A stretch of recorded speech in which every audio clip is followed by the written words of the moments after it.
cumplimos 45 años como pastor allá en la iglesia en Honduras, que comenzamos en el año 1980, mi esposa y yo, y estamos sumamente agradecidos. Yo recuerdo como ahora venir aquí a Consuelo en el año 1960 y algo, a una conferencia que se hizo aquí.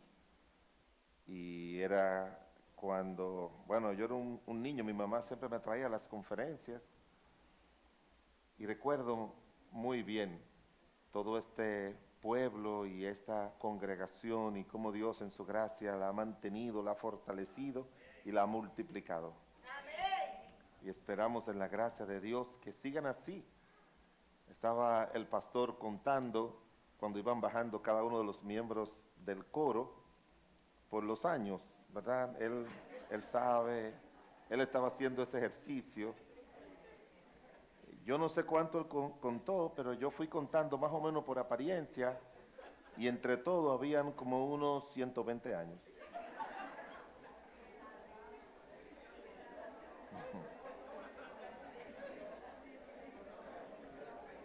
A todo el mundo le gusta un poco de mentira cuando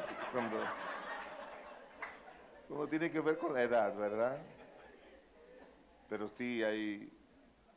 Lo mejor es ir a una iglesia donde uno ve muchas personas que han estado por años ahí.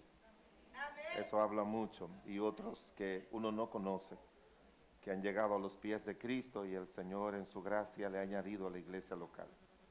Pastor Silvano es, ¿qué le digo? Uno de los hombres que yo más admiro en este país. Por su servicio, por su dedicación, somos amigos de años. Y yo lo amo entrañablemente a él. Isaac es como mi hijo también. Yo quiero muchísimo a Isaac y estoy contento de verlo sirviendo a Dios igual como mi hijo también está sirviendo en el Señor. Eso es un regalo que pocos pastores tenemos. Estamos sumamente agradecidos de esa gracia de Dios y que su misericordia, ¿verdad?, está con nosotros. Bueno, con el tema de agradecidos del Evangelio, el pastor Isaac nos ha dado una idea de lo que él, seccionando el tema, y es hablando acerca de el poder restaurador del Evangelio. Eso es una declaración muy fuerte y muy buena, y mientras estaba orando al Señor y buscando cómo traer esta verdad, el Espíritu me guió a una epístola de la que yo nunca en mi vida he predicado. Y después de 45 años uno ha predicado casi todo el Nuevo Testamento. Pero esta epístola es la que mejor define el poder restaurador del Evangelio. Lo que el Evangelio puede hacer, lo que el Evangelio solo puede hacer. Así que vamos a la epístola de Filemón.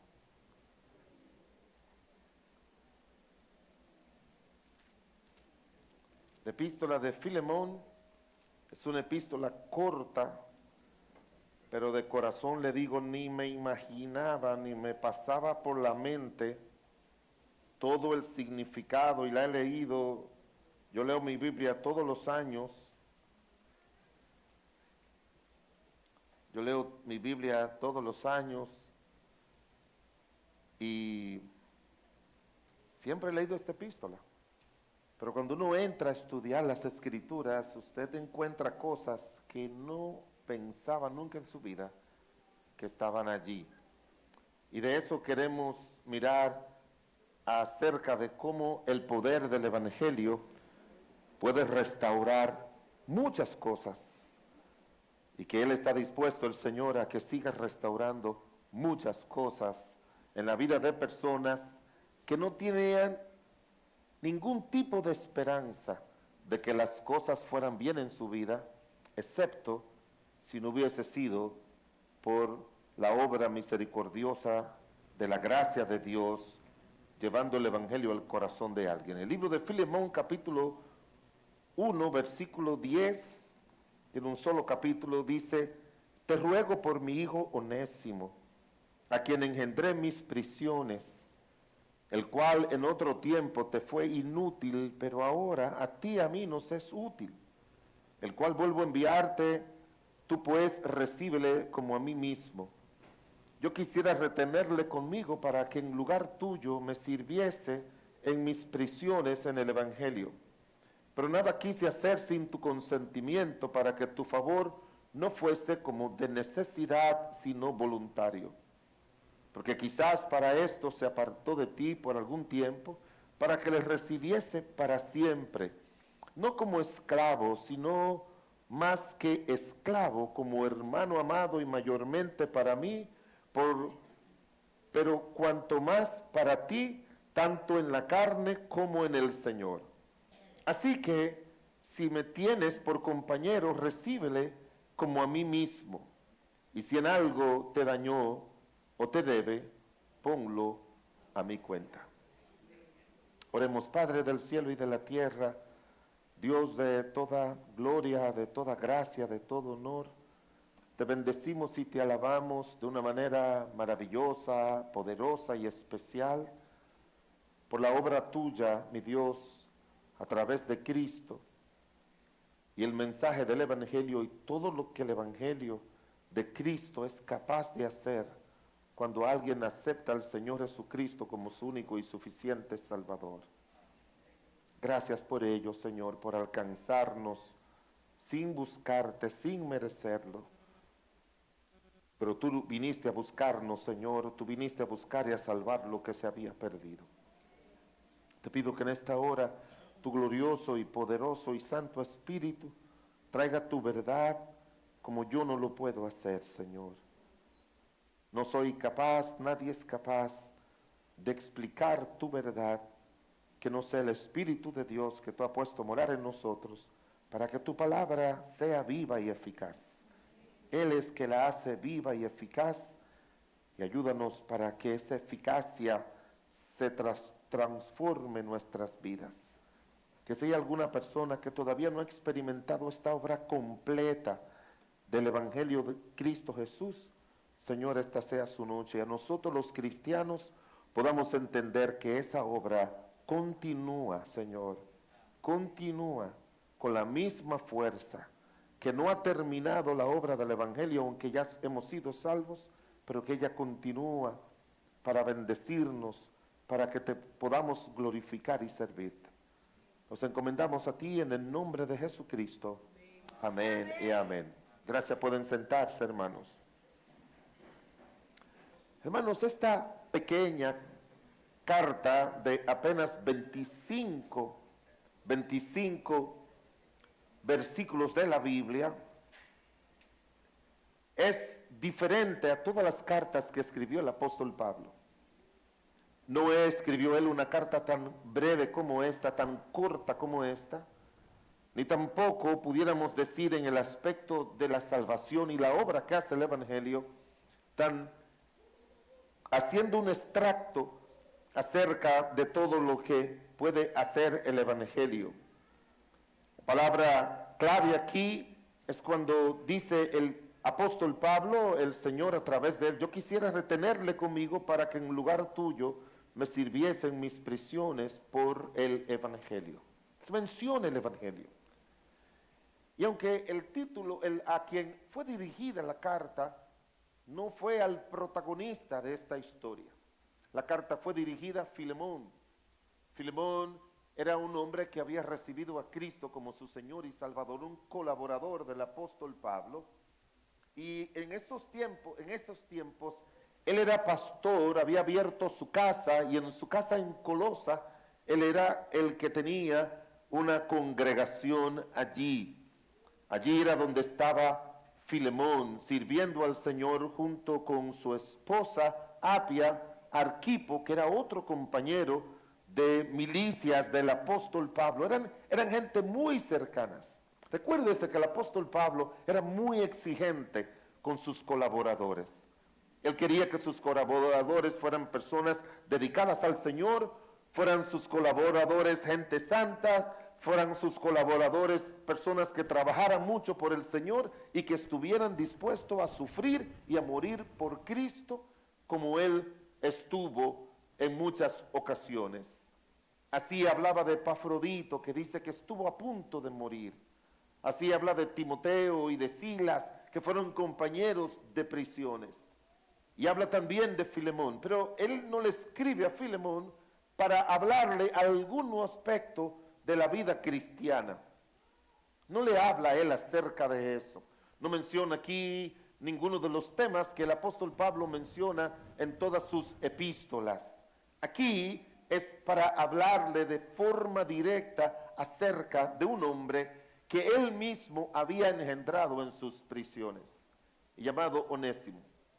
Un autor decía que el apóstol Pablo en su vasto ministerio, muchas veces él mismo dice que había funcionado para esas iglesias y esos hermanos como una madre y a veces como un padre.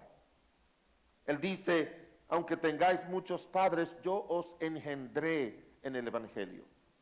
Y luego dice, hablando de los hermanos de Gálatas, hijitos míos, por quienes vuelvo a sufrir dolores de parto.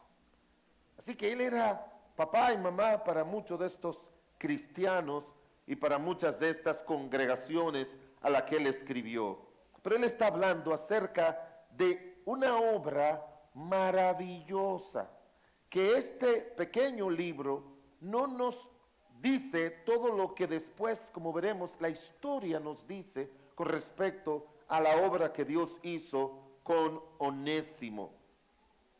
Esa epístola que fue escrita con este hombre en mente, muy breve, ofrece profundas ideas sobre la naturaleza de lo que es la comunión cristiana, que no podemos hablar en detalles, solamente nos daremos algunos rasgos, pero habla acerca de la reconciliación y habla también acerca de la rotura de las barreras sociales y muy fuertes que había en aquella época. Se dice que en aquella época en el Imperio Romano habían 60 millones de esclavos. Eran propiedad de las personas que lo compraban y tenían un precio dependiendo de sus edades y de sus fortalezas. Pero también habla acerca del perdón. No solamente el perdón de Dios, sino el perdón entre nosotros los hermanos. Porque como veremos, hubo un problema serio entre Filemón y este hombre Onésimo, que siempre, hermanos, que haya problemas entre nosotros los cristianos, según el Señor, el perdón no es una opción, sino una obligación. Siempre en la vida, con tu mamá, con tu papá, con tu esposo, con tu esposa, nunca el perdón es una opción, es una obligación, como encontramos en el Padre Nuestro, que el Señor dice, si tú no perdonas a los demás tus ofensas, yo tampoco perdonaré la tuya. Y además que eso daña tan fuertemente que crea raíces de amargura. La falta de perdón no solamente produce raíces de amargura, produce rencor, produce resentimiento, puede afectar la salud mental y emocional de una persona. La puede afectar. Usted no sabe cuántas personas están con problemas de ansiedad y de depresión y algunos hasta se han suicidado solamente por la falta de perdón. Porque el perdón no beneficia al que perdonamos, sino a nosotros mismos. Es a nosotros que nos beneficia, que nos beneficia. De manera que este esclavo fugitivo, llamado hermano del apóstol Pablo, es un resumen de la esencia del mensaje de Cristo y una esencia del evangelio. Porque el evangelio en la gracia de Dios, como veremos en los detalles que estaremos mirando en esta noche, el evangelio hace una obra de salvación, porque el evangelio es poder de Dios. Pero no solamente poder de Dios para salvar, como dice el libro de Romanos, sino para todo lo que trae la salvación a través de Cristo Jesús. No termina la obra del poder de Dios cuando somos salvos, sino que comienza a funcionar el poder de Dios desde el momento que somos salvos para romper con toda atadura y hacernos a nosotros libres y vivir una vida que honre y glorifique a nuestro Dios. tiene ese poder que obra a través de su gracia, ese poder que transforma vida, ese poder que trae el mensaje de la reconciliación y del perdón, que trae el mensaje de la comunión, que nos ayuda a crear una nueva identidad con el Señor Jesucristo y también con nosotros los hermanos en Cristo Jesús, y que hace posible que lo que tú nunca pudiera haber hecho por ti mismo, lo haga el Señor en tu vida. Una vida miserable como la de Onésimo, por la obra poderosa del Evangelio de Dios, usted ni se puede imaginar a dónde llegó desde que este hombre en las prisiones abrazó el Evangelio de Cristo Jesús. Si tú no tienes a Cristo como tu Señor y Salvador, ni te imaginas lo que Dios en su gracia y misericordia va a hacer contigo. Hay un versículo que dice que cosas que ojos no vio, ni oído yo, ni han subido el corazón del hombre, son lo que Dios tiene preparado para los que le aman. Y eso no es solamente con respecto al cielo, es que hay una obra que tú nunca vas a ver en tu vida si Cristo no lo hace de forma individual. Hay una obra individual que el Señor hace. Como pastor, yo me deleito viendo la obra individual que el Señor hace en la vida de tantas personas. Eso para mí es como lo más, la mayor recompensa que yo puedo recibir por servir a Dios es que cuando estoy predicando y estoy mirando a los miembros de la congregación y muchos de ellos, yo sé cómo llegaron. Yo sé cómo llegaron, cómo estaban antes de Cristo. Yo recuerdo aquel hombre que duré 6 meses con su pistola guardada en mi oficina, porque la esposa me la llevó porque lo encontró con ella en la boca para quitarse la vida. Ella pudo tirarlo a un lado y después tomar la pistola, gente que yo ni conocía, llegar a mi oficina una mañana y llevármela y darme esa pistola y yo guardarla por 6 meses y comenzar a hablarle de Cristo. Y ese hombre fue tomando vida, recibió a Cristo como su Señor y Salvador, su esposa también, sus hijos también, tiene una vida plena. Tiene una vida plena. Usted no se imagina todo lo que Dios tiene reservado para usted. Nadie se lo puede imaginar, hermanos. Y como esa le puede contar muchísimas historias. Estábamos en el aniversario, invitamos a un pastor de Estados Unidos y un hermano me pidió que fuera a su casa después del culto a comer algo ligero. Y yo fui con él. Y él me abrazó y le dijo al pastor: desde que este hombre llegó a nuestra vida con el mensaje del Señor, mi vida y este hogar cambió para siempre. Y yo sé que son testimonios que no están allá, están aquí también. Están aquí también. Matrimonios que yo he visto ya listos para firmar su divorcio y llega el Evangelio y el Señor le da una nueva oportunidad y ahora tienen hogares estables, hermosos y preciosos. Hay un poder que tiene el Evangelio para restaurar lo que hemos perdido, lo que perdimos desde el momento en que nuestros padres nos metieron al pecado. Y nuestros padres Adán y Eva nos metieron a vivir vidas tan miserables como viven las personas hoy en día. Pero cuando vino Cristo a este mundo y vino Cristo a nuestras vidas con el poder del Evangelio, comenzó a trabajar y todo aquel que ha aceptado a Cristo como su Señor y Salvador, él puede contar las grandes cosas que Dios ha hecho en su vida. El Evangelio de Cristo Jesús tiene poder para restaurar. Hay 3 aspectos que podemos encontrar en esta epístola, dentro de muchos que no podemos mirar. Leyendo cada uno de los versículos, yo le puedo decir que puedo identificar como 10 prédicas que se pueden sacar de aquí, de la riqueza que tiene este libro corto de la Biblia. Lo primero es que el Evangelio, el poder del Evangelio inicia con la providencia de Dios. ¿Qué es la providencia de Dios? La providencia de Dios significa que Dios tiene la visión previa de todas las cosas, que Dios es el que da la provisión para eso, las supervisa, las cuida, las determina de forma anticipada, que Él reina sobre el universo, sobre sus criaturas, sobre toda la historia humana, de acuerdo a los propósitos eternos que Él tiene con nosotros. La providencia de Dios es esa obra que muchas personas hoy en día, hay dos términos que la gente utiliza. El que no tiene a Cristo habla de coincidencias.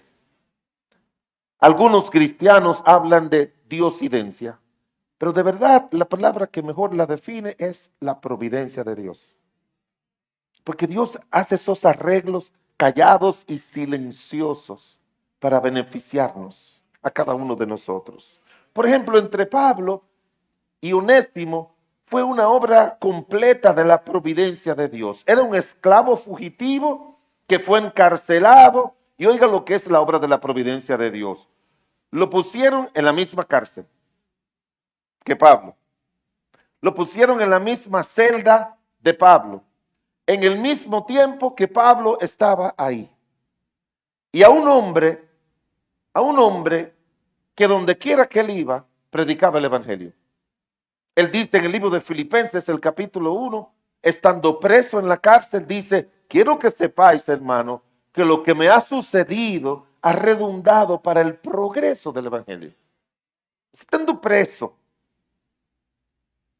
podía estar agobiado, triste, desalentado, o una palabrita que no me gusta porque la gente juega con ella y no sabe que con eso no se juega. Podía estar deprimido.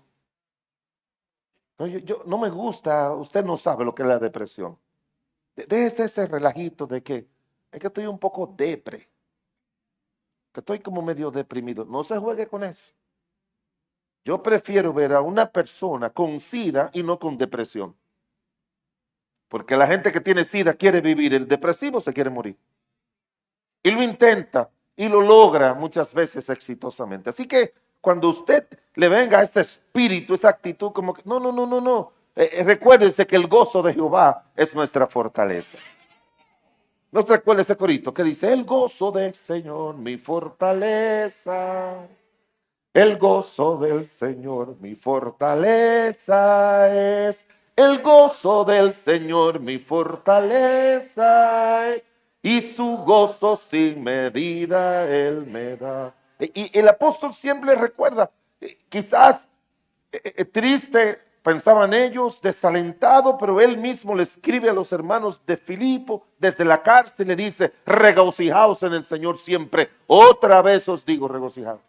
Hermanos, el cristiano que entiende, como cantaba la hermana hablando acerca de agradecidos aún en las pruebas, el cristiano que entiende que Cristo, Dios, es que pone las cosas buenas y malas en nuestras vidas para nuestro bien y para su gloria, nunca se va a desalentar ni a deprimir, sino que va a seguir adelante viviendo para el Señor.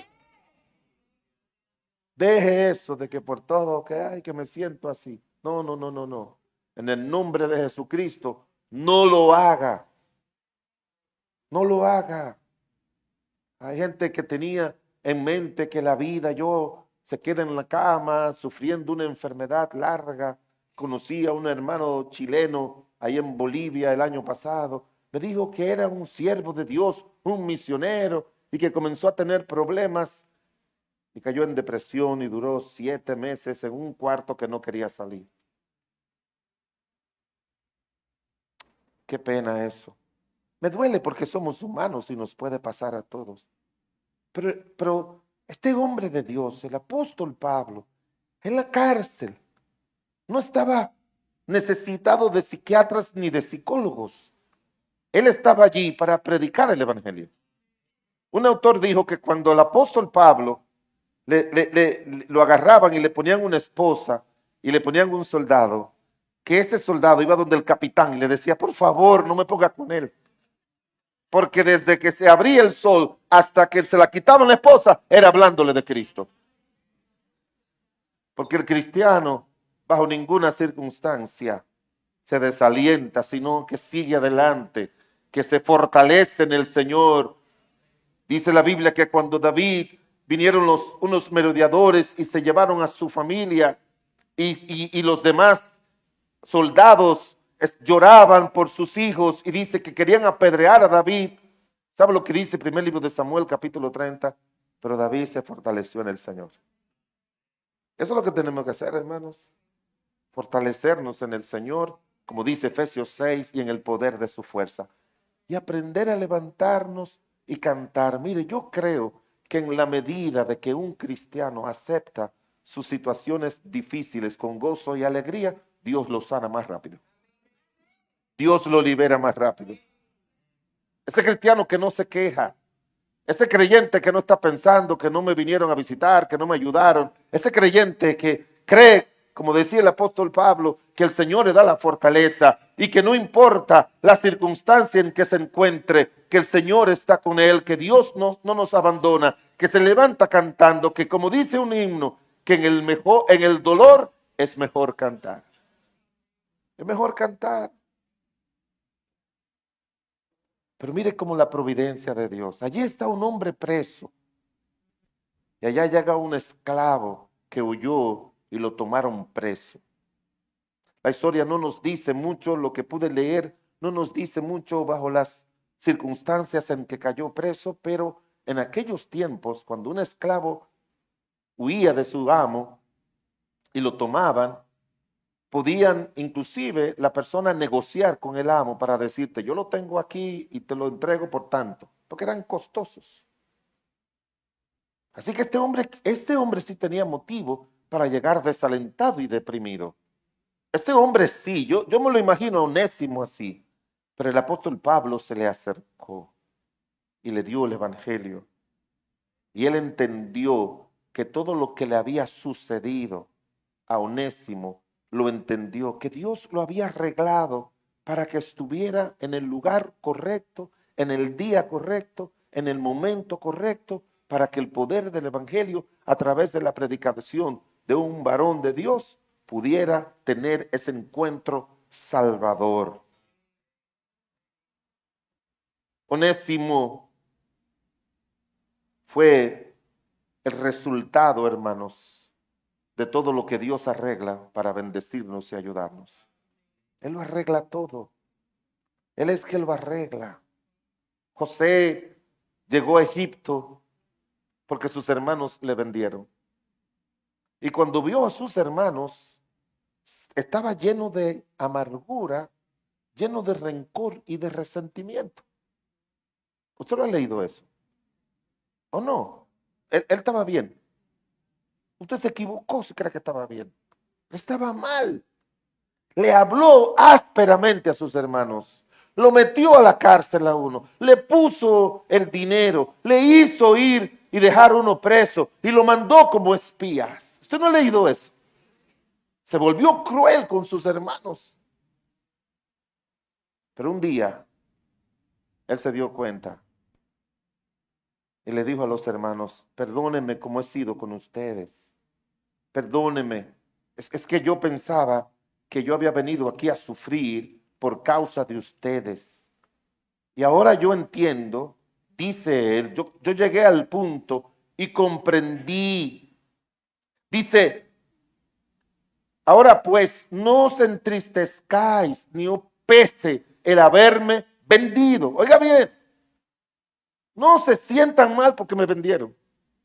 Pero él estaba mal porque lo habían vendido. Pero el Señor comenzó a decirle, no fueron ellos que te trajeron aquí, fui yo. Estás pasando por un problema económico que no es culpa tuya, ni tampoco porque tú usaste mal tu dinero, es Dios. Estás enfermo, no porque tú te enfermaste o porque tú hiciste algo malo, es Dios. Y te vas a sentir como José, hasta que tú entiendas, como él dice, no os entristezcáis, ni os pese haberme vendido acá, porque para preservación de vida me envió Dios delante de vosotros. Dios es el que arregla todas las cosas. y no nos pide permiso ni nos pregunta, ¿te gustó? No, te tiene que gustar. Nos tiene que gustar. No, ¿qué tú piensas? ¿Cómo te sientes? José, mira, ay Dios mío, José, mira, tú vendido y aquí trabajando como esclavo. Y entonces esa mujer, mira lo que hizo ahora en la cárcel, José. Ay, perdóname, José, que yo, tu Dios. No, el Señor no pide permiso, el Señor no. Ah, y otra cosa, Dios no da razones. Él no da razones. Él después te enseña su propósito. Su propósito. Dios me envió, dice Génesis 45:7. Dios me envió delante de vosotros para preservaros posteridad sobre la tierra, para daros vida en medio de gran tribulación. 13 años sufriendo, y después de esos 13 años sufriendo, pasó 80 años disfrutando. Porque él llegó a los 3, salió de 17, fue segundo de Faraón a los 30, fueron 13, pero se murió a los 110. Reste 110 a 30 y le va a dar 80. En esas condiciones es que Dios nos usa más, hermanos. En esas condiciones Dios nos usa más. En esas condiciones, cuando estamos como Pablo dispuesto, Dios nos va a mandar gente, no para que nos consuele, no para que nos anime, sino para nosotros animarlos y para nosotros guiarlos a Cristo. Esos son los arreglos de la providencia de Dios. Esos son los preciosos arreglos de la providencia de Dios. El poder del Evangelio inicia con la providencia de Dios. ¿Usted recuerda de ese hombre eunuco que iba leyendo el libro de Isaías? ¿Quién usted cree que le puso ese deseo de que él leyera eso? El Señor. ¿Y quién cree usted que trajo a Felipe? El Señor. Subió al carro, le dio el evangelio y dice la Biblia que el eunuco fue salvo. Eso no es coincidencia. Eso es obra de la providencia de Dios. Es ella. El Señor un día cansado, la única vez que encontramos al Señor cansado. Estaba cansado. Y sus discípulos se le dijeron, los apóstoles, tenemos hambre, vamos a ir a comprar. Y él estaba tan cansado que le dijo, vayan ustedes. Usted recuerda que Cristo era hombre, ¿verdad? Se cansaba. Pero nunca encontramos más en 4 evangelios que él se cansó. Pero se cansó. Mire, ¿quién usted cree que trajo ese cansancio a él? La providencia de Dios. En su Hijo. La providencia de Dios trajo ese cansancio. Entonces, vino una mujer a sacar agua. Y él le dijo que le diera un poquito de beber. Usted sabe la historia, ¿verdad? Fue salva esa mujer. Fue y le habló a los samaritanos. Y cientos de ellos fueron salvos. Esos son los arreglos de la providencia de Dios.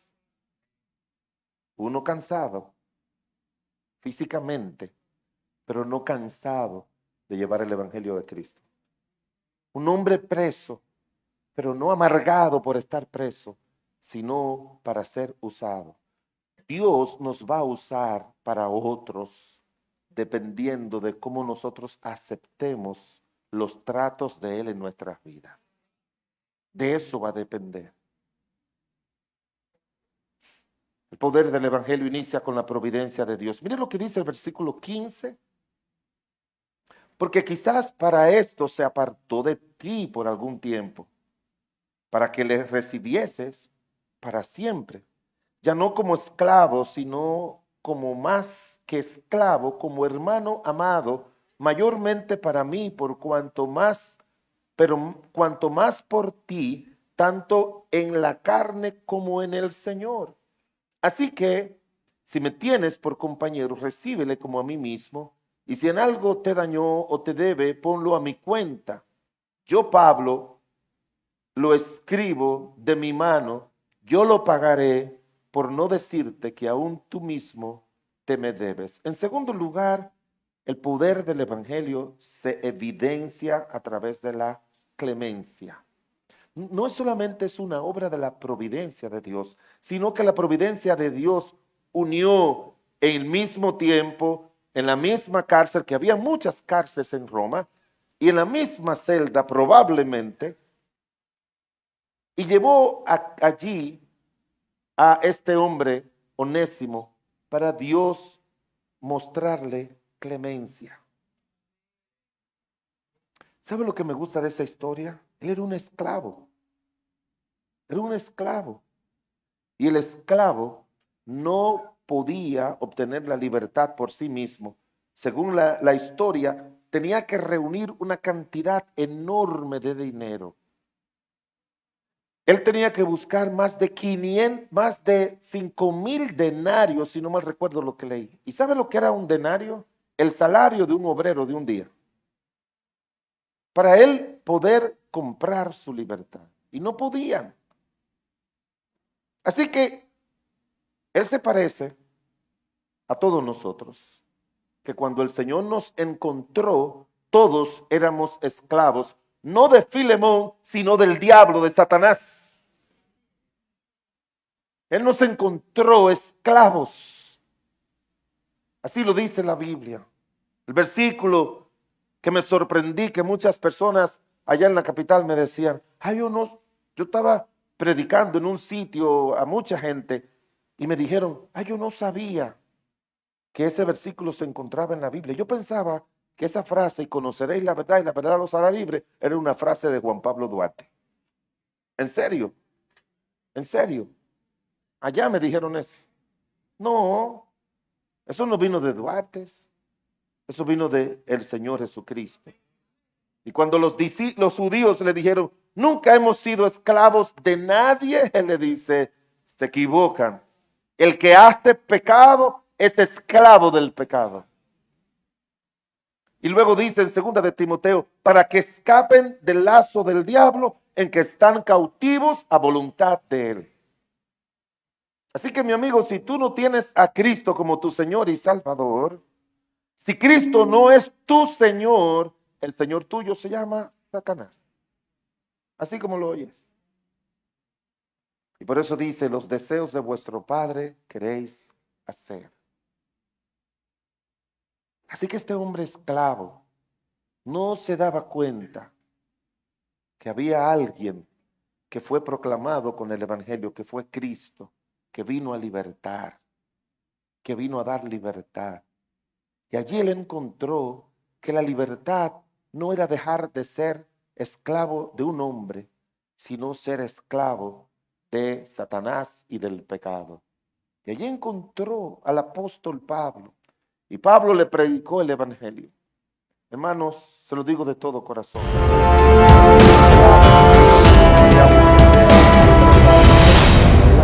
Todos los días a un alma de Cristo. Estoy preparando un programita para los hermanos allá. Cómo de lunes a domingo hablarle a alguien de Cristo.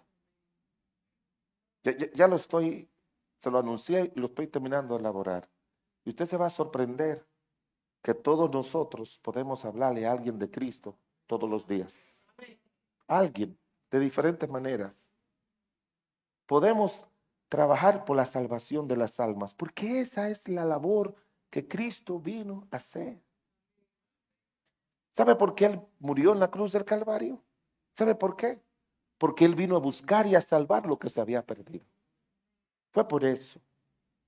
Y Él quiere que todos los hombres sean salvos y todos vengan al conocimiento de la verdad. Y cuando el Señor dice todo, es como dicen en los ibaeños, toirito. Son todos. Yo no creo que Cristo va a salvar a algunos. Algunos que antes de la fundación del mundo, no. Quiere salvar a todos. Él murió por todos. La sangre de Cristo es eficiente y suficiente para salvar a todos los hombres. Igual como el pecado de Adán fue eficiente y suficiente para meter a todos los hombres en el pecado, Romanos capítulo 5, versículos 12 en adelante dice que por un hombre entró la muerte y por un hombre entró la vida, que es Cristo. Por un hombre entró la desobediencia y por un hombre obedecer entró la salvación.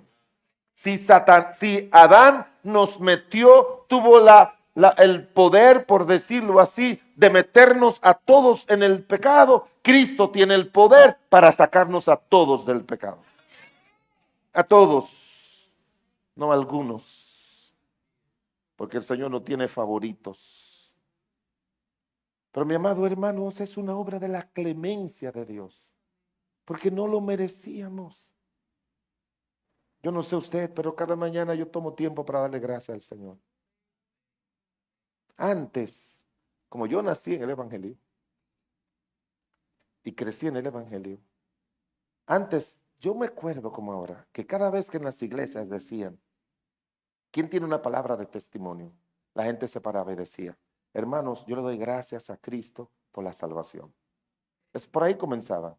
Y después decían, y porque mire, yo quiero dar testimonio porque mi hijito se enfermó, le oramos a Dios y aquí está mi hijito, o mire, Dios me dio mi casa, o la razón que sea. Pero lo primero era, le doy gracias a Dios por mi salvación. Porque el que no tiene clara la salvación no va a entender nada en la vida ni nada de lo que le pase. Porque hermanos, no te puede pasar lo que sea, pero no hay nada más importante y más trascendental que haya pasado en tu vida que tú y yo seamos salvados y que seamos hijos de Dios. Eso es todo. Eso es todo. Ya no hay nada. No hay nada que nos amargue la vida, que nos deprima, que nos desaliente, que nos llene de ansiedad, que nos produzca ataques de pánico. Cuando un cristiano se desanima, se desalienta por alguna prueba que le estaba pasando, es que él pensaba, tenía planes él con su vida. Y hermanos, no podemos hacer planes con nuestras vidas, tenemos que seguir los planes de Dios. Usted no tiene que tener, yo no tengo plan con mi vida. Yo estaba oyendo ayer que si una persona no tiene plan, es una persona como que no tiene propósito en la vida. Alguien dijo, si tú vas cerca, ve solo. Si vas lejos, ve bien acompañado. Lo único que nosotros sabemos es que el Señor nos ha alcanzado, Él tiene planes con nuestras vidas y le decimos al Señor, como dice el Salmo 138, Jehová cumplirá su propósito en mí. Él no desampara la obra de sus manos. Ya. He aprendido a contentarme, dice la Biblia. He aprendido. Usted tiene que aprender a gozarse, a deleitarse en el Señor, a darle gracias. Él tuvo clemencia de este hombre que llegó a la cárcel, quién sabe cómo. Si usted nunca ha entrado a una cárcel, usted va a encontrar gente allí que están felices en la cárcel. ¿Usted lo sabía? Hay gente felices en la cárcel. Yo conocí un muchacho en la cárcel que fue a visitar a unos hermanos que cayeron presos ahí. Y él me le dijo, mira, ese entró a la cárcel de la Victoria, un muchacho joven. Y con unos pesitos comenzó a prestar en la cárcel. Y prestando y prestando y prestando, millonario es ahora. Y está en la cárcel. Está en la cárcel. Y en Najayo, antes que la repararan, nosotros teníamos una iglesia. Y yo iba a predicar con frecuencia. Y había un lugarcito que llamaban la Duarte con París. Porque ahí estaba mucha gente y ahí se vendía todo. Al hermano que estaba encargado de la iglesia, él dice, nosotros necesitamos zinc y no sé qué cosa más para el lugarcito que tenemos techado. Con el nuevo modelo ya eliminaron esos espacios. porque él tenía un colmadito allá adentro. Y él lo quitó y lo puso, lo dejó por una iglesia. Y nosotros le dijimos, ¿qué tú necesitas? Necesitamos una bocina, necesitamos un micrófono, un amplificador y unas planchas de zinc. Ah, vamos a pedir permiso para llevártela. No, no, no, no, no. Aquí se consigue más barato que allá afuera. Eso ahí, hermanos, es un negocio. Hay gente que vive bien ahí. Y entran mujeres. Si una mujer ahí afuera te cuesta 500 pesos, ahí tú la consigues por 100. Todo eso. Hay gente que vive ahí bien. Pero hay otros que llegaron ahí. Y tú lo ves sentado en una esquina. Desalentado, deprimido. Y con razón. Quizás cometieron algo que no querían cometer o algo pasó. Probablemente este muchacho Onísimo estaba ahí. Pero la clemencia de Dios lo alcanzó. Junto con la obra de la providencia. Dios en su gracia y misericordia nos recuerda que la idea principal de este libro es que el amor de Dios es un amor restaurador. Es un amor donde Dios muestra su misericordia, Dios muestra su amor. Y déjeme decirle algo. Onésimo es el nombre de la persona a quien Dios quiere visibilizar que fue salvo con la prédica del Evangelio del apóstol Pablo. Pero él dice que muchas otras personas más en alguna de las epístolas fueron salvos por la predicación de él.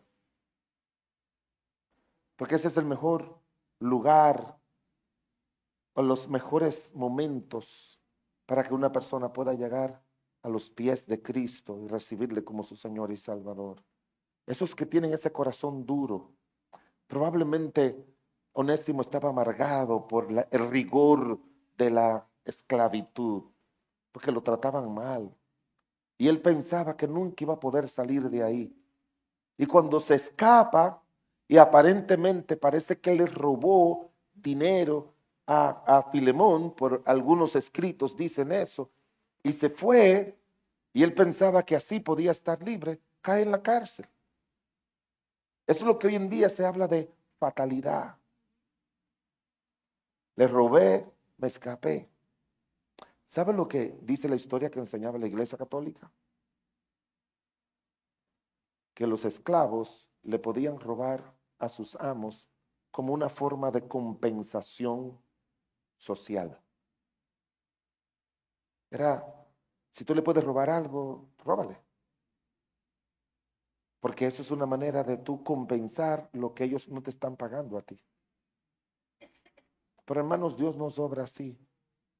Dios no obra así. Dios en su clemencia y en su providencia llevó a Onésimo y ahí él encontró el perdón de Dios. Ahí él encontró a Cristo como su Señor y Salvador. Y aunque la epístola fue escrita con la idea de facilitar la reconciliación entre Onésimo y Filemón, no hay manera de que pueda haber una reconciliación humana, sea con la esposa, sea con el esposo, sea con usted mismo, con papá o mamá, si antes no hay una reconciliación con el Señor.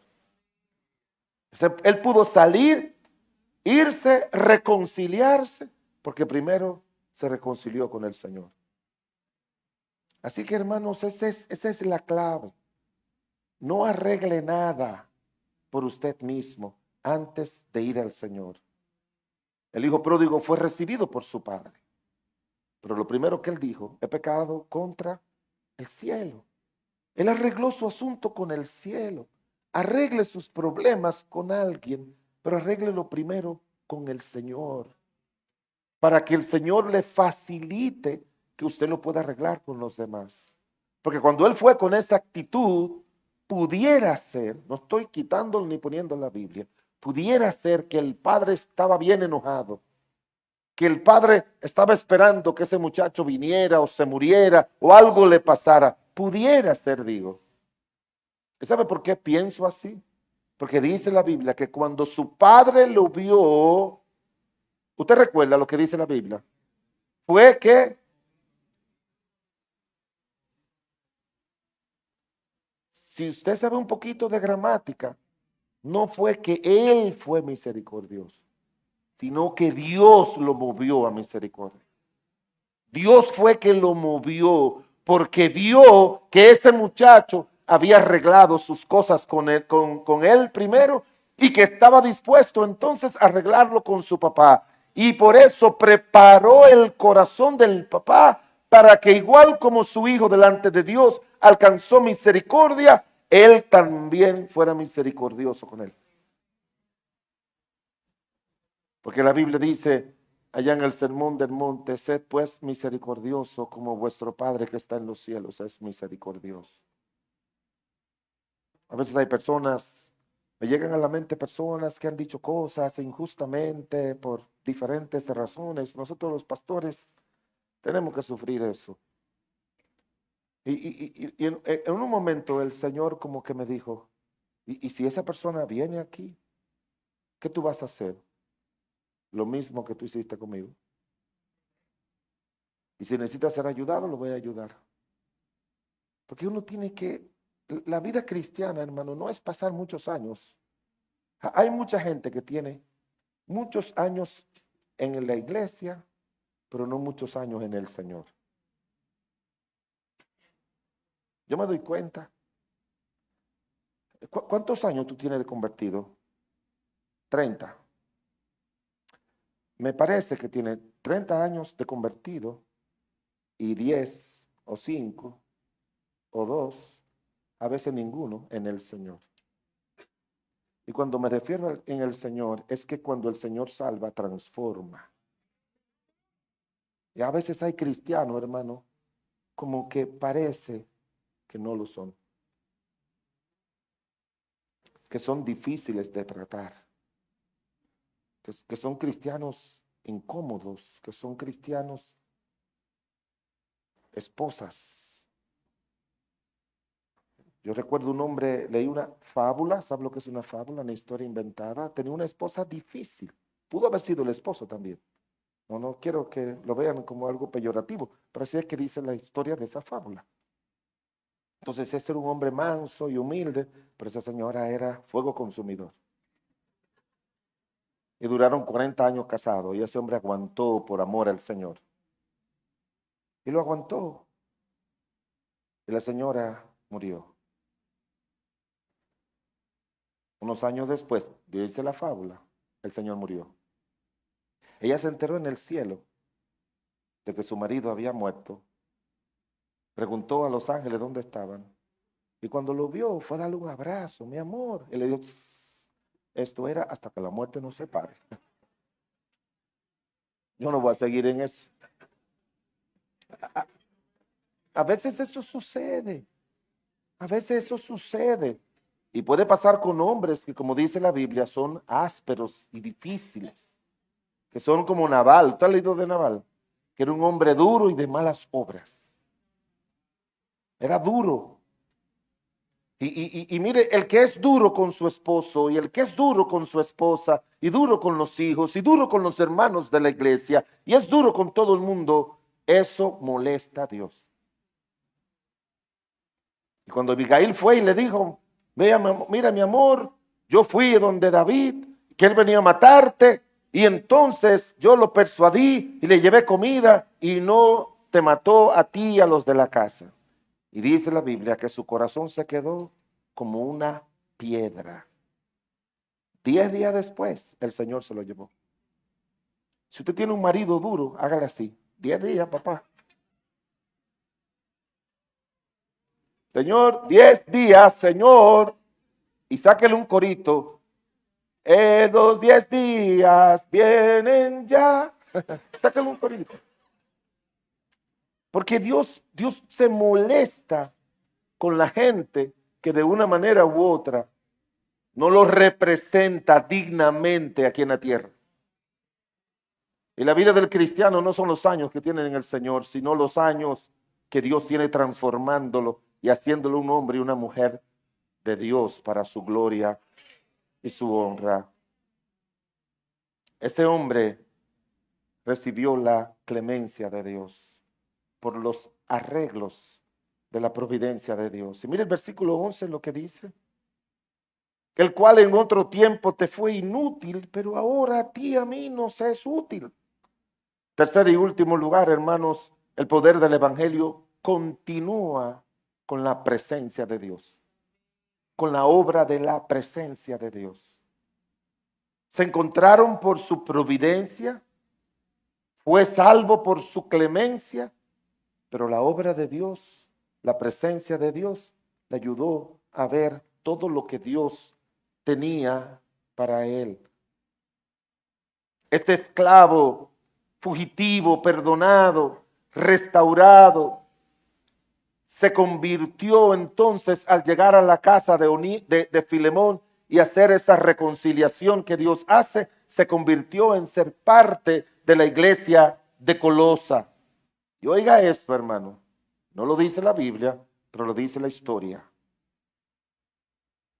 Este hombre, más tarde, fue el obispo de la iglesia en Éfeso.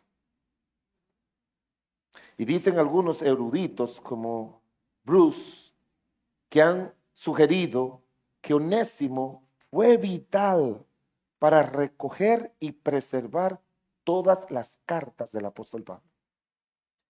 Usted no sabe lo que significa un obispo en aquella época. En el segundo siglo, otro autor dice que él fue que sustituyó a Timoteo. La historia de la iglesia es los primeros años, los primeros 95 años fue gobernada por los apóstoles.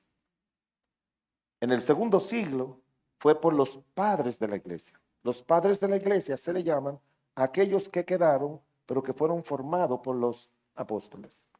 Y luego, las iglesias de aquella época estaban seccionadas por grandes centros cristianos. Uno de los grandes era Jerusalén, otro era Alejandría, al norte de África, estaba Roma también, y estaba, si no mal recuerdo, Cesarea de Filipo, una Cesarea. No era Cesarea, era otro más, eran 4. Y eran la gente que tenían el poder religioso en aquella época. Y Onésimo llegó a ser uno de ellos. Ese esclavito, mire a donde Dios lo llevó.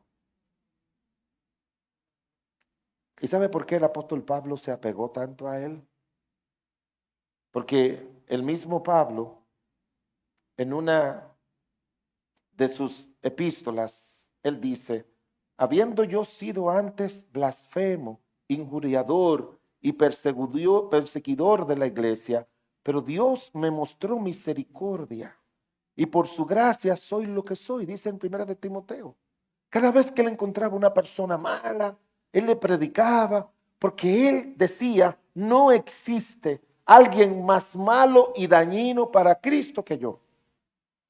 ¿Y sabe por qué lo creemos así? Porque él dice que Cristo Jesús vino al mundo a salvar a los pecadores. Y luego él dice, de los cuales yo soy el primero. ¿Y sabe lo que él está diciendo? Que si hace una lista de los pecadores en orden de maldad, desde el primero hasta el último, él debería estar en el primer lugar. Y cada vez que él venía a alguien con esas condiciones, él obraba. Porque el cuarto principio, hermanos, es que el poder del evangelio opera bajo la excelencia de Dios. Dios hace una obra excelente, una obra perfecta, completa, total.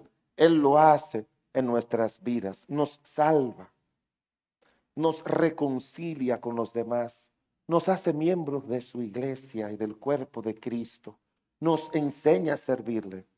Y mire dónde llevó a Onésimo, que fue uno de los grandes en el siglo II y que fue uno de los que ayudó a reunir las cartas del apóstol Pablo.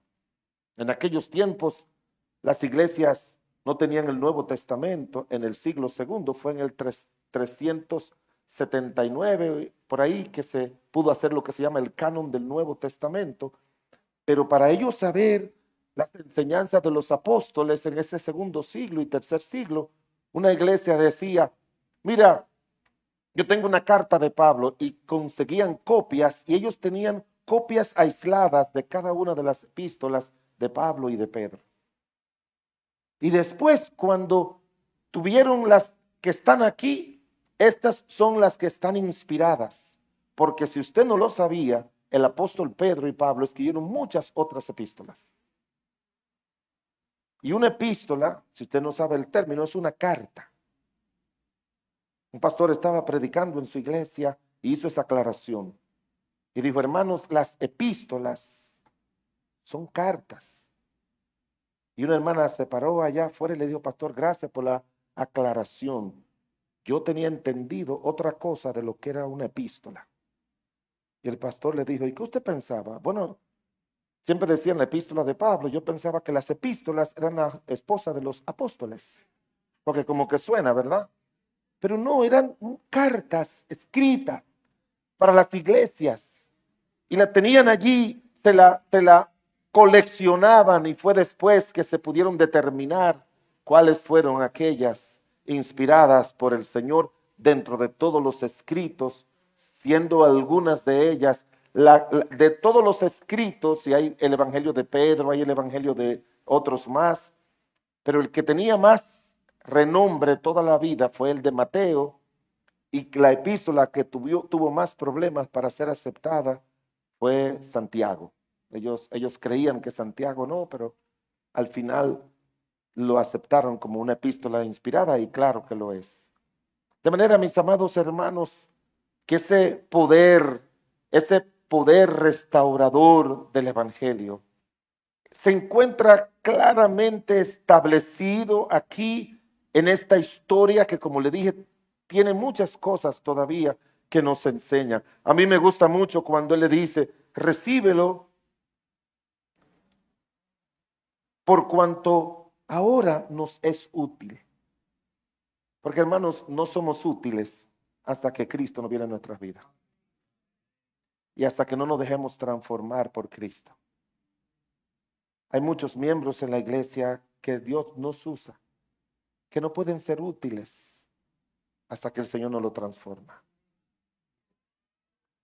Conozco un joven allá en la iglesia que me escribió y me dijo, pastor, yo no puedo estar sentado. Yo siento en mi corazón el deseo de ser útil para la obra del Señor. Yo quiero ser útil.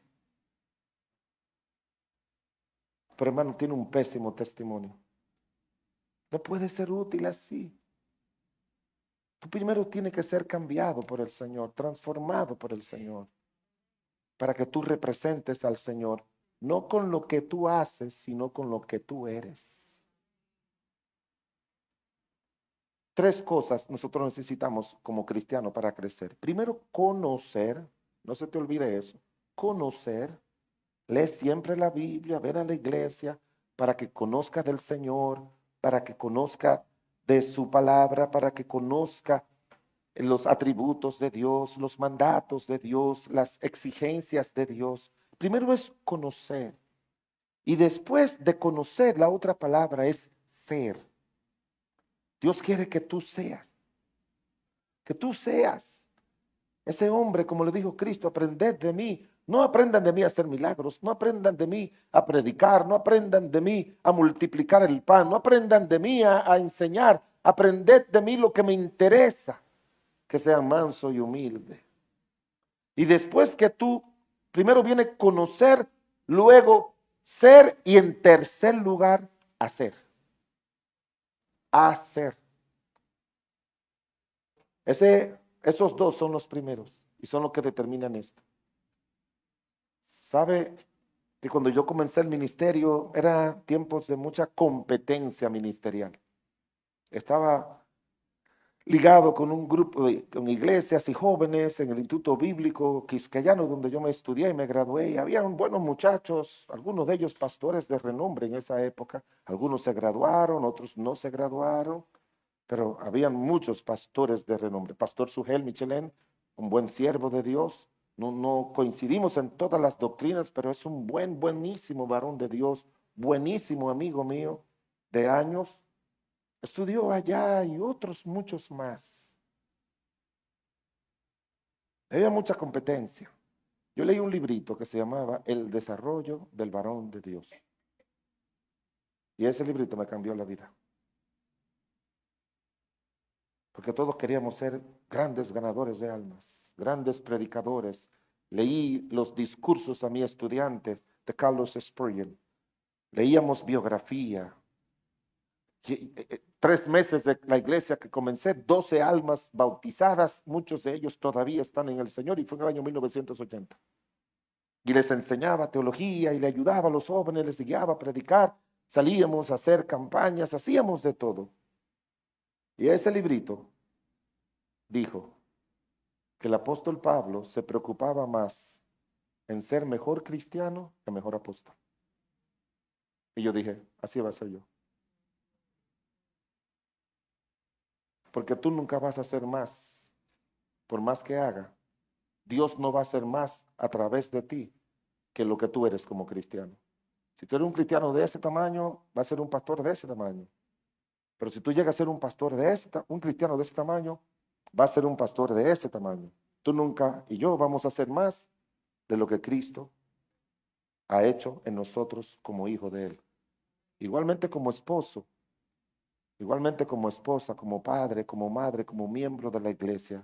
La calidad de tu espiritualidad de tu accionar va a depender de la calidad de tu espiritualidad. Va a depender de eso. El poder del evangelio inicia con la providencia de Dios. El poder del evangelio se evidencia a través de la clemencia de Dios. El poder del evangelio continúa con la presencia de Dios, y como le dije al final, el poder del evangelio opera bajo la excelencia de Dios. Dios hace una obra excelente. Ese muchacho pudo haber muerto. Onésimo pudo haber muerto, agarrado preso. Lo llevaban a su amo, y la historia dice que algunos amos lo tiraban a lugares calientes para que se murieran de castigo. Pero el poder del evangelio llegó a su vida y llegó a ser lo que él nunca se imaginó ser. Pablo era un perseguidor de la iglesia, y el Señor se le apareció en el camino y comenzó a predicar el evangelio. Y no ha habido ningún cristiano y ningún líder en toda la historia del cristianismo igual que el apóstol Pablo. Pero era un miserable perseguidor, un miserable fariseo, como muchos otros más. Pero cuando el Señor llega, termina haciendo de nosotros excelencia. Y eso es lo que quiere hacer contigo, mi amigo, si tú no tienes a Cristo como tu Señor y Salvador. Y eso es la obra que no la detengas, que Él hace con nosotros. Recuérdese, hay una frase que no me gusta decirla, pero una frase dominicana. Creo que primera vez que la digo desde un púlpito, pero es algo, la forma en que los pueblos dicen las cosas. Y es que dicen que Dios no hace porquería. Dios hace cosas excelentes. Y esa es la obra que el Señor en su gracia hizo en Onésimo. Esa preciosa obra el Señor la sigue haciendo. Tenemos que tener cuidado de no detenerla. Tú tienes que llegar al primer nivel, que todo lo que pasa en tu vida es obra de la providencia de Dios. El segundo nivel es que Dios obra en tu vida y en la mía por la clemencia de Dios. El tercer nivel es que hay una obra continua de la presencia de Dios. El último nivel es que el Señor opera bajo la excelencia de Dios. Cuando tú vuelvas a leer a Filemón, todavía vas a encontrar más de lo que yo pude predicar en una hora. Vas a encontrar más. Recíbelo, le dice a él, no en la carne, sino ahora como un hijo. Todo cambia. Nuestra relación con los demás no puede ser en la carne, hermanos. No puede ser en la carne. Y otras muchas enseñanzas más que encontramos aquí. Que Dios en su gracia y misericordia nos ayude no solamente a celebrar, a estar agradecido de la obra del Evangelio en esta congregación y también en este pueblo de Consuelo, sino que nosotros le permitamos al Señor, con su presencia, con su poder, llevarnos a la excelencia. Si los hermanos de José no lo venden, él había sido un hermanito más. ¿Sí me entienden, hermanos? Un hermanito más. El número 11. Ya, el hermanito más chiquito junto con Benjamín. Ya. Que tenía lo único que tenía una túnica que le dio su papá. Pero ahora fue vestido por Faraón, puesto en el carro de Faraón y empoderado. Porque el Señor lo llevó a la excelencia. Pablo, un miserable fariseo, con todas sus pompas, descendiente de Benjamín, hebreo de hebreos, en cuanto a la ley, celoso de la ley de Dios. Te hubiese quedado con eso. Hubiese sido uno más, un Gamaliel más. Pero también tú y yo. Aquí hay muchos de nosotros que hubiésemos estado, muchos de mis compañeros ya están muertos. Con los que yo estudié, jugaba basquetbol en el equipo del barrio, que fuimos a la universidad, muchos de ellos están muertos. Y yo recuerdo que pasó uno de ellos, que era el jugador más famoso del equipo y del barrio, cuando íbamos a jugar al estadio, allá en el Centro Olímpico, en los torneos. Ese era la estrella. Y un día yo fui a visitar a mi mamá, yo no vivía allá, y me paré ahí en la puerta, ver a los vecinos pasar. Pasó él. Lo saludé. Andrés, ¿cómo estás? Bien. Hermanos, estaba en una condición deplorable.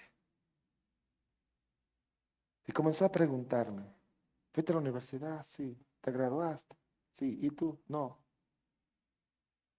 Sí. ¿Tú estás bien vestido? Normal. Estaba con camisa. ¿Y tiene hijos? Sí. 3. ¿Y tú, Andrés? 5. Uno con una esposa, con una mujer, otro con otro y el otro con otro. ¿Y ese carro es tuyo? Sí. ¿Y tú? No. Y después de hablar, se entristeció y se fue. Y yo me quedé ahí y tuve que entrar adentro, con lágrimas en mis ojos, a decirle a Dios, quizá yo estuviera así, si tú no me hubieses alcanzado. Así. Y yo creo que tú ves aquí en Consuelo mucha gente caminando así. Y solamente piensa, así estuviera yo. Como dice una canción ahí, si no fuera por tu gracia y por tu amor. El Evangelio tiene poder. No detenga ese poder. Dios nos lleva a la excelencia. Como cristianos, como esposos, como esposas, como madre, como padres, como miembros de la iglesia. Él nos lleva a la excelencia. Oremos, Padre bueno, Señor Dios Todopoderoso y Santo, te damos gracias en el nombre de Jesús por tu obra. Este libro insignificante, porque es la historia de un esclavo que regresa donde su amo, retrata la obra tuya con cada uno de nosotros. Señor, obra con tu poder y obra con tu divina gracia. Así con sus ojos cerrados, cabeza inclinadas.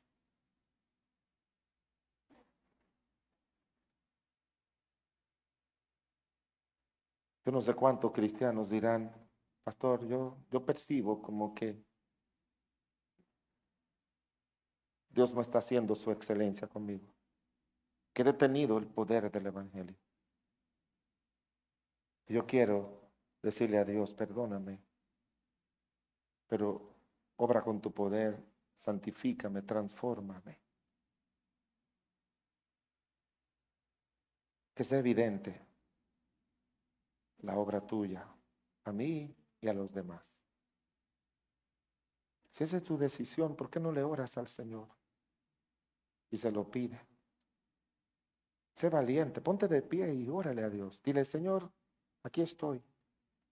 Ah, completa tu obra, perfecciona tu obra. La Biblia lo dice. El que comenzó la buena obra la perfeccionará. ¿Cuántos de ustedes dicen, Señor, yo estoy en tu casa? Yo quiero que tú perfecciones tu obra. ¿Por qué no te pones de pie y se lo pide al Señor en oración?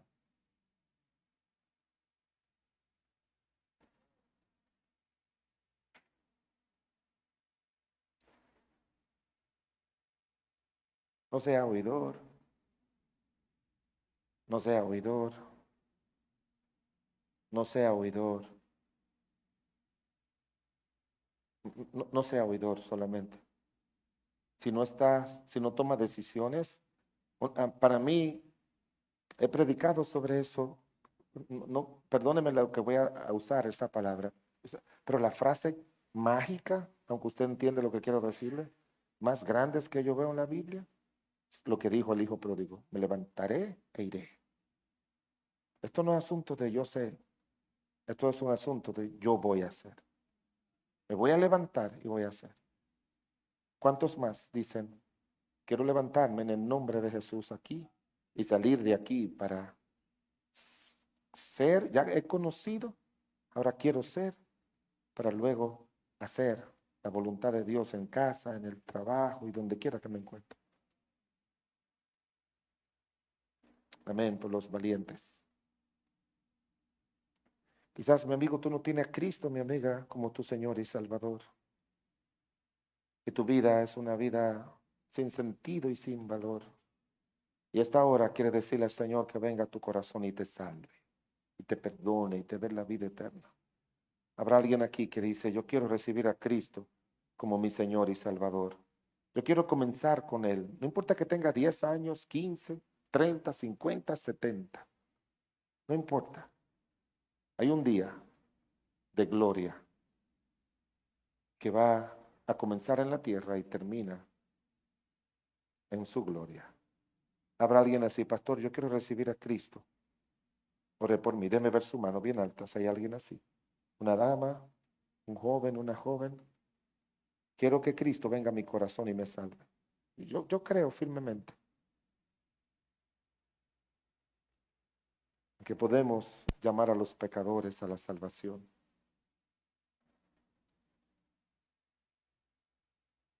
Venid en pos de mí, dijo Cristo. Venid, Señor quiere salvar.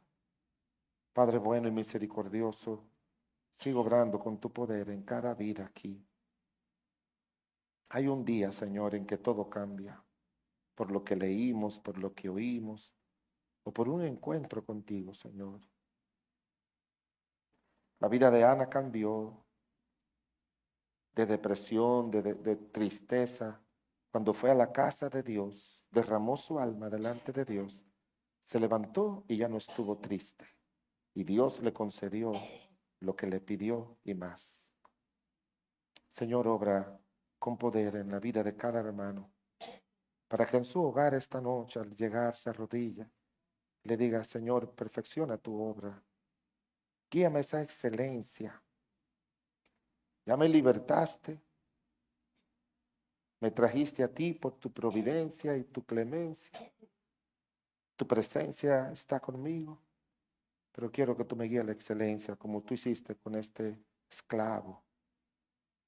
Gracias, mi Señor amado, porque tú eres nuestro Dios. Sigue bendiciendo esta amadísima congregación. Levanta con tu poder, Padre, a nuestro pastor Silvano. Fortalece a Isaac que tú has levantado para servir.